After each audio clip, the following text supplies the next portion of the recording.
One click is all it takes to lose everything. We are in a cyber war. You can either be a defendant or you could be a victim. To be safe at your house, have 2 computers. The way you survive in cyberspace is by segmenting and reducing your exposure. Cybersecurity is simple. It's not about preventing all attacks. Cybersecurity is all about controlling and minimizing the damage. And the way you do that at home is you have to have at least 2 computers. One computer is what you use to surf the web, check email, and has nothing personal, nothing sensitive. The second computer has all your personal information, your taxes, your bank accounts, and anything super sensitive. And then here's how it works. When you're surfing the web and you're checking resources or checking email, you use that first computer. Now, everybody is going to make a mistake. I don't care who you are. I make mistakes. Everyone makes mistakes. So the probability of you clicking on a link or going to a website that you're not supposed to is pretty much a guarantee. Now, if you do that on this first computer and that computer gets infected, the impact to your life is minimal. There's no sensitive data. There's no personal information. There's no passwords. There's nothing that they can really use to cause harm or target you. Now, yes, you might have to rebuild that computer. You might have to go to the Geek Squad and get them to help you out to clean it up. But the impact to your life is minimal. Now, what if you didn't use 2 computers? What if you just had one computer that had all your personal data, taxes, everything on there? And now you made that same mistake.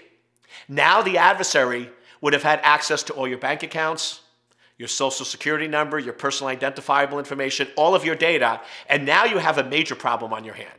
Now you have identity theft, bank account, fraudulent wire transfers, and now you have a major, major problem. So the trick is recognizing that you will be targeted and have 2 computers. One that you just surf the web with nothing sensitive on it, and the second one where all your personal data is. Now you're probably saying, but Eric, when I file my taxes or when I do my online banking, I need to access resources online.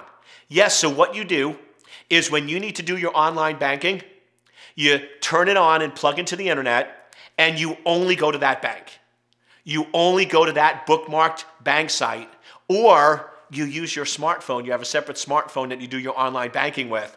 But you go in and access just that site, and then once you're done with the online bank, you disconnect from the internet. So once again, building better habits is how we survive in cyberspace. Now, last thing, you're probably saying, but Eric, I can't afford a second computer. My response is you can't afford not to. Seriously, you could buy a second computer for $500. That's probably a little high, but you can get a second computer for $500. Now, if you're telling me you can't afford $500, my question is this. If everything's on one computer and you're going to make a mistake, and now all your personal data is stolen, do you realize on average when you have identity theft or bank account fraud, that's going to cost you $5,000 and 200 hours. So my question to you is this. You either spend $500 today or you spend $5,000 and 200 hours in 9 months. Which one do you want? You're going to have to pick one of those options. Now, when you put it in that perspective, buying a second computer is a no-brainer. So trust me on this one. I work with a lot of famous people, and this is what I do for them. Now, typically with some of them, I might give them 3, 4, or 5 computers, but start with 2. The way you survive in cyberspace is by having multiple computers and isolating and protecting your critical data.